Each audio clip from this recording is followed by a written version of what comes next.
Hello दोस्तों, welcome back to my channel knowledgeable brain. और आज हम डिस्कस करने वाले हैं फिलिप लार्किन की पोयम टॉड्स के बारे में। लेकिन उससे पहले हम जानते हैं कुछ बातें फिलिप लार्किन के बारे में। दोस्तों, फिलिप लार्किन एक फेमस इंग्लिश पोएट, नॉवलिस्ट और लाइब्रेरियन थे। जाने जाते थे अपने ऑब्जर्वेंट नेचर के लिए और मेलनकॉलिक टोन के लिए। उनके काम में थीम्स जैसे ह्यूमन रिलेशनशिप, टाइम, डेथ और कॉम्प्लेक्सिटी ऑफ मॉडर्न लाइफ को वो एक्सप्लोर किया करते थे। उन्होंने टॉट्स लिखी थी 1954 में। उसको पब्लिश करा था अपने सेकंड पोएट्री कलेक्शन में the less deceived in 1955। Toads एक ह्यूमरस पोयम है जो एग्जामिन करती है conflict between work and freedom. Poem में लार्किन ने टोड को एज अ मेटाफॉर यूज किया है, दिखाने के लिए डेली जो वर्क का जो बर्डन है उसको रिप्रेजेंट करने के लिए। दोस्तों, अब इस पोयम को लाइन बाय लाइन पढ़ते हैं और समझते हैं। पोयम की शुरुआती लाइन में पोएट बोलते हैं, Why should I let the toad work scot on my life? Can't I use my wit as a pitchfork and drive the brute off? तो पहली बात तो कि टोड एक तरह का फ्रॉग होता है, लेकिन फ्रॉग और टोड में थोड़ा सा फर्क होता है। स्किन का फर्क होता है, हैबिट का फर्क होता है। टोड की स्किन ज़्यादा रफ और ड्राई होती है, जबकि फ्रॉग की स्किन स्मूथ और मॉइस्ट होती है।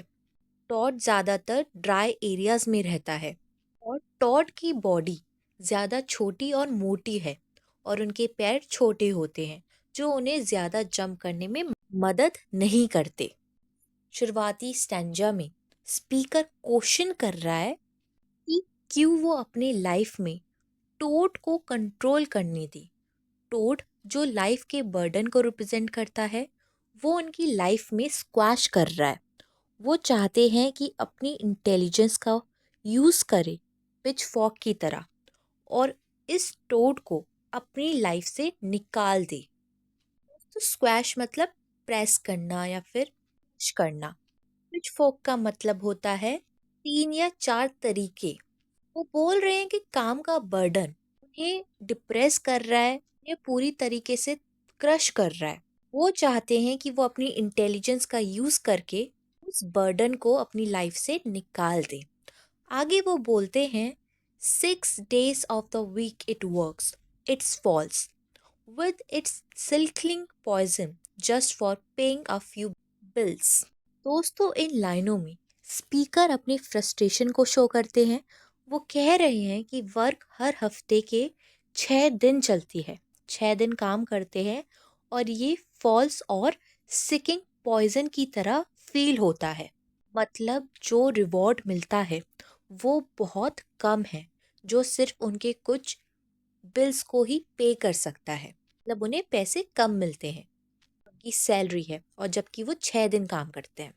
आगे वो कहते हैं, that's out of proportion, lots of folk live on their wits, lecturers, lispers, losels, loblolly men, lotus eaters and as paupers. इन लाइनों में स्पीकर ये समझाते हैं कि काफ़ी लोग अपने इंटेलेक्ट या अपनी चालाकियों से जीते हैं, बिना ट्रेडिशनल काम किए। इसमें वो कुछ लोगों के एग्जाम्पल देते हैं, जैसे कि लेक्चरर्स थोड़ा अलग तरीके से बात करते हैं, जो लेज़ी होते हैं।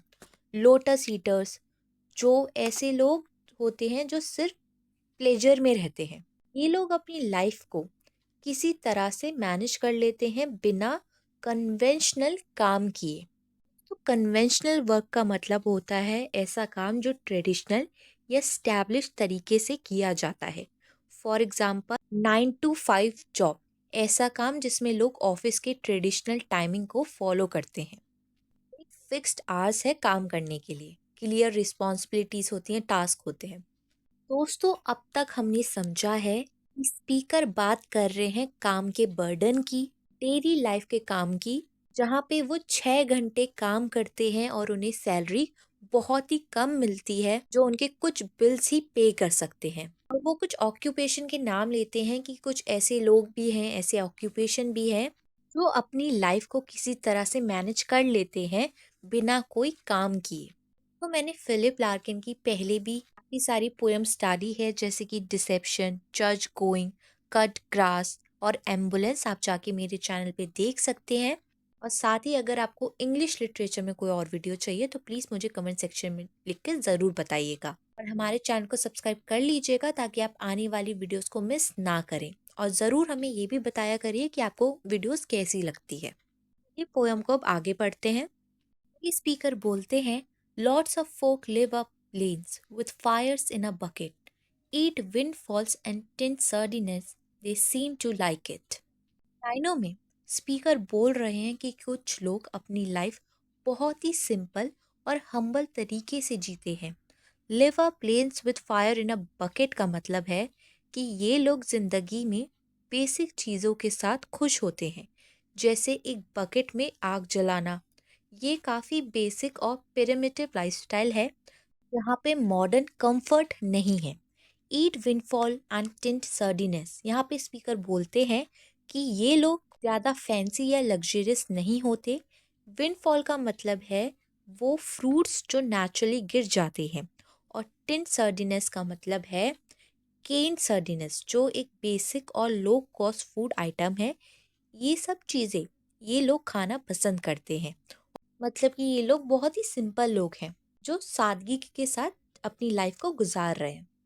आगे वो बोलते हैं, their nippers have got bare feet, their unspeakable wives are skinny as whippets, and yet no one actually स्टार्व्स।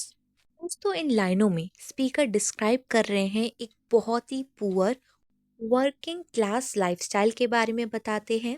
तो यहाँ पे निपर्स का मतलब है चिल्ड्रन। स्पीकर ये कह रहे हैं कि जो बच्चे हैं वो बहुत ही ज़्यादा गरीब हैं। उन बच्चों के पास शूज़ तक नहीं है, वो नंगे पैर घूम रहे हैं। ये चीज़ रिप्रेजेंट करती है पावर्टी को, लैक ऑफ बेसिक कंफर्ट को। वो कितनी टफ कंडीशन में रह रहे हैं, जी रहे हैं। यहाँ पे अनस्पीकेबल प्रेजेंट करता है जो वुमेन है, वो बहुत ही ज़्यादा गरीब है, बहुत ही परेशानी में, बहुत ही मुश्किल हालातों में जी रही है, सरवाइव कर रही है। स्किनी एज विपिट, यहाँ पे कंपेयर किया गया है वाइफ्स को विपिट की तरह, कि वो लोग इतनी पतली हैं जैसे कि मानो कोई भूखा कुत्ता हो। ये चीज़ सजेस्ट करती है कि जो वुमेन है वो माल नरिश्ड है, वो कमज़ोर है, अपनी वेट से ज़्यादा ही वीक है, वो स्ट्रगल कर रही है, उसको खाना नहीं मिल रहा है और वो एक बहुत ही मुश्किल भरी जिंदगी गुजार रही है। स्पीकर ने एक और चीज़ ऑब्जर्व करी है कि बच्चों के पास शूज़ नहीं है, वाइफ्स एक्सट्रीमली पतली हैं, और वो पीपल जो हैं वो लेकिन स्टार्व नहीं कर रहे हैं, मतलब कि वो भूखे नहीं रह रहे हैं, मैनेज कर लेते हैं कहीं ना कहीं से सरवाइव करने की, ना ढूंढ ही लेते हैं। लाइनों में स्पीकर बता रहे हैं कि कुछ ऐसे लोग हैं जो एक्सट्रीम पावर्टी में जी रहे हैं, सरवाइव कर रहे हैं, लेकिन वो मर नहीं रहे भूख से, वो किसी तरीके से मैनेज कर लेते हैं।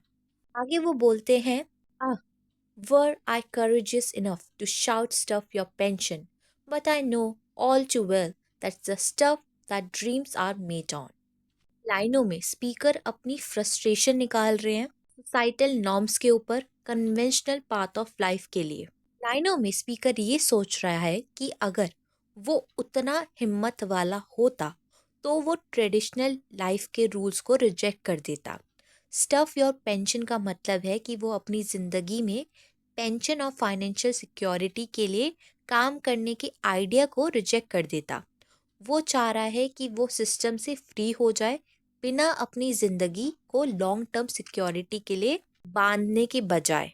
कि हर कोई सोचता है यार पैसे कमाएंगे, बुढ़ापे में काम आएगा, पेंशन मिलेगी। तो यहाँ स्पीकर बोल रहा है कि काश मैं भी ऐसी सोच रख पाता, मैं भी इतना हिम्मत वाला होता कि मैं इस ट्रेडिशनल वैल्यूज़ को रिजेक्ट करके अपनी ज़िंदगी को जीता पूरी आज़ादी के साथ।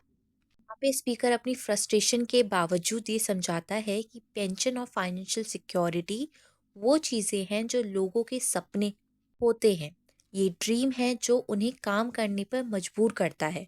वो समझाते हैं कि ये जो ट्रेडिशनल सक्सेस और सिक्योरिटी की सोच है वो सब लोगों का गोल होता है। Stuff that dreams are made on का मतलब है कि ये सब चीज़ें दुनिया अपनी खुशी के लिए चाह रही होती है, ये लोगों का सपना होता है। आगे वो बोलते हैं for something sufficiently toad like squats in me too, its hunkers are heavy as hard luck and cold as snow. दोस्तों, इस लाइन में स्पीकर कह रहे हैं कि उनके अंदर भी एक टोड, जो कि रिस्पॉन्सिबिलिटी, प्रेशर और एक्सपेक्टेशन को रिप्रेजेंट करता है, वो बैठा हुआ है। ये टोड स्पीकर को फ्री नहीं होने देता। स्पीकर अपनी ज़िंदगी को अपनी तरीके से जी नहीं सकते, लेकिन सोसाइटी के प्रेशर के चलते वो इस टोड से आज़ाद भी नहीं हो सकते। हंकर से मतलब है कि उस टोड की पूरी बॉडी का वेट जो स्पीकर के ऊपर है, मतलब वो बर्डन जो स्पीकर के ऊपर है, वो हार्ड लग जो महसूस होता है, जिसे कोई भाग नहीं सकता। ये बर्डन कोल्ड है, हार्श है, जैसे कि बर्फ हो। स्पीकर बेसिकली इन लाइनों में कह रहे हैं कि ये जो बर्डन है उससे वो फ्रस्ट्रेटेड हो गए हैं, लेकिन उस बर्डन से वो आज़ाद नहीं हो सकते, क्योंकि सोसाइटी के कुछ नॉर्म्स हैं उसको वो रिजेक्ट नहीं कर पा रहे हैं। आगे वो बोलते हैं and will never allow me to barnally my way of getting the fame and the girl and money all at one sitting। यहाँ पे स्पीकर कह रहे हैं कि उसे जो फेम, जो लव मतलब लड़की और मनी चाहिए, उसको वो सिर्फ अपनी बातों से हाथ नहीं लगा सकते। कहने का मतलब है कि किसी को चाम से, फ्लर्ट करके अपनी बात मनवाना। वो चाहते हैं कि वो अपनी ज़िंदगी में सब कुछ एक ही वक्त में पा ले, लेकिन वो समझते हैं कि ये उसके इंटरनल टॉट मतलब रिस्पॉन्सिबिलिटी की वजह से मुश्किल है, नामुमकिन है।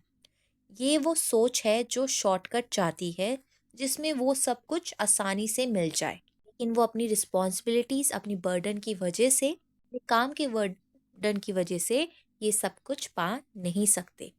आगे वो बोलते हैं I don't say one body is the other, once the spiritual truth, but I do say it's hard to lose either when you have both.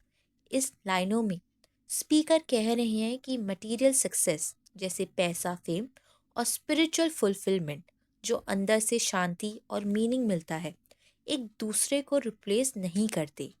वो नहीं कह रहे कि अगर तुम्हें फेम और पैसा मिल गया तो तुम्हें स्पिरिचुअल ट्रुथ की ज़रूरत नहीं, लेकिन वो ये भी कह रहे हैं कि अगर तुम दोनों चीज़ों को पालो, मटेरियल सक्सेस और स्पिरिचुअल पीस को, तब दोनों को खोना बहुत मुश्किल है। दोनों अपनी जगह पे इम्पॉर्टेंट है, और अगर तुम्हें दोनों चीज़ों मिल गई लाइफ में तो उन्हें छोड़ना भी मुश्किल हो जाएगा। किसको नहीं पसंद पैसा, फेम, पीस। इंसान को ये सारी चीज़ें मिल जाएगी तो वो क्यों छोड़ेगा। इन लाइनों में स्पीकर इंटरनल कॉन्फ्लिक्ट को दिखाते हैं, जहाँ वो चाहता है कि वो अपने डिज़ायर्स को फॉलो करे, लेकिन सोसाइटी की एक्सपेक्टेशन और लाइफ की रिस्पॉन्सिबिलिटी उसे रोक रही है। वो अपने डिज़ायर और रियलिटी के बीच बैलेंस करने की कोशिश कर रहा है। दोस्तों, आई होप आपको ये पोएम समझ में आ गई हो। आज के लिए बस इतना ही। अगली बार फिर मिलेंगे एक और नई वीडियो के साथ। And don't forget to like, share and subscribe our channel. See you next time. Thank you for watching this video.